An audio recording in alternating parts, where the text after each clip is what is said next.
আসসালামু আলাইকুম everyone, welcome to my channel. আজকে আমি আপনাদের জন্য নিয়ে আসছি শুকনো চালের গুঁড়ো দিয়ে ফুলকো ফুলকো চিতই পিঠার সহজ রেসিপি। অনেকে আমরা শুকনো চালের গুঁড়ো দিয়ে চিতই পিঠা তৈরি করতে গেলে চিতই পিঠাটা হতে চায় না। আপনারা যদি এভাবে চিতই পিঠা তৈরি করেন তাহলে খুব সহজেই চিতই পিঠাটা তৈরি হয়ে যাবে। দেখে নিন প্রস্তুত প্রণালী।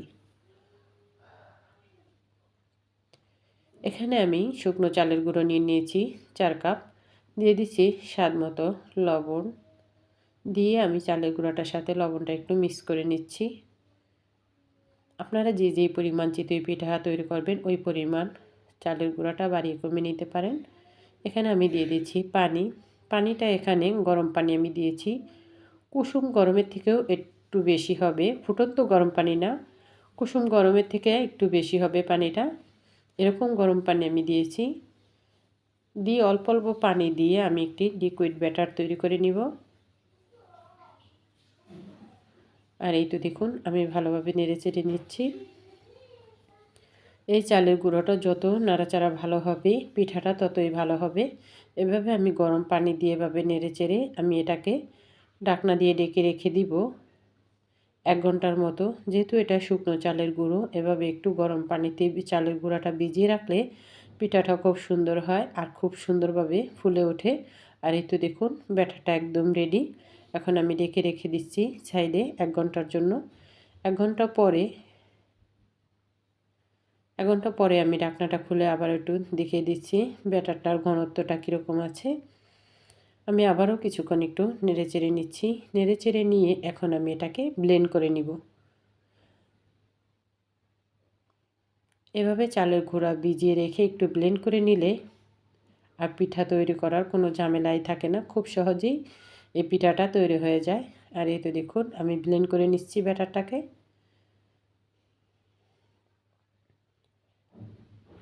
হাত দিয়ে বেশিক্ষণ নাড়াচাড়ার প্রয়োজন হয় না, একটু ব্লেন্ড করে নিলে পিঠাটা খুব সুন্দর হয়। ব্লেন্ড করে নেওয়া হয়ে গেছে। এখন আমি এখানে নিয়ে নিয়েছি সামান্য একটু পানি।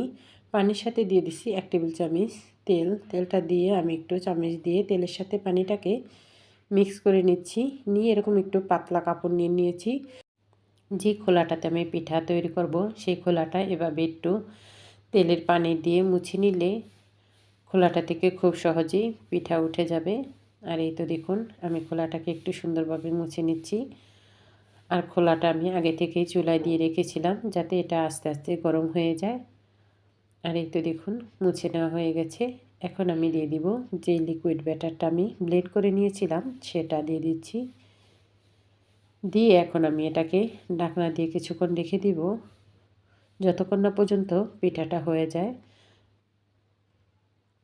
আর এই তো দেখুন পিঠাটা হয়ে গেছে, কত সুন্দরভাবে ফুলে উঠেছে। এভাবে খুব সহজেই আপনারা বাসায় শুকনো চালের গুঁড়ো দিয়ে চিতই পিঠা তৈরি করতে পারেন। দেখুন পিঠাটা মাশাআল্লাহ দেখতে কত সুন্দর হয়েছে।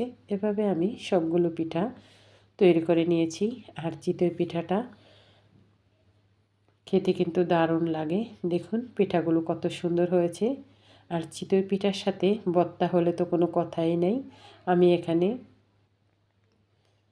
4 ধরনের ভর্তা করেছি চিতই পিঠা দিয়ে।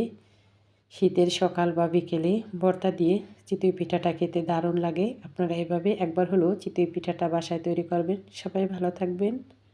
আল্লাহ হাফেজ সবাইকে।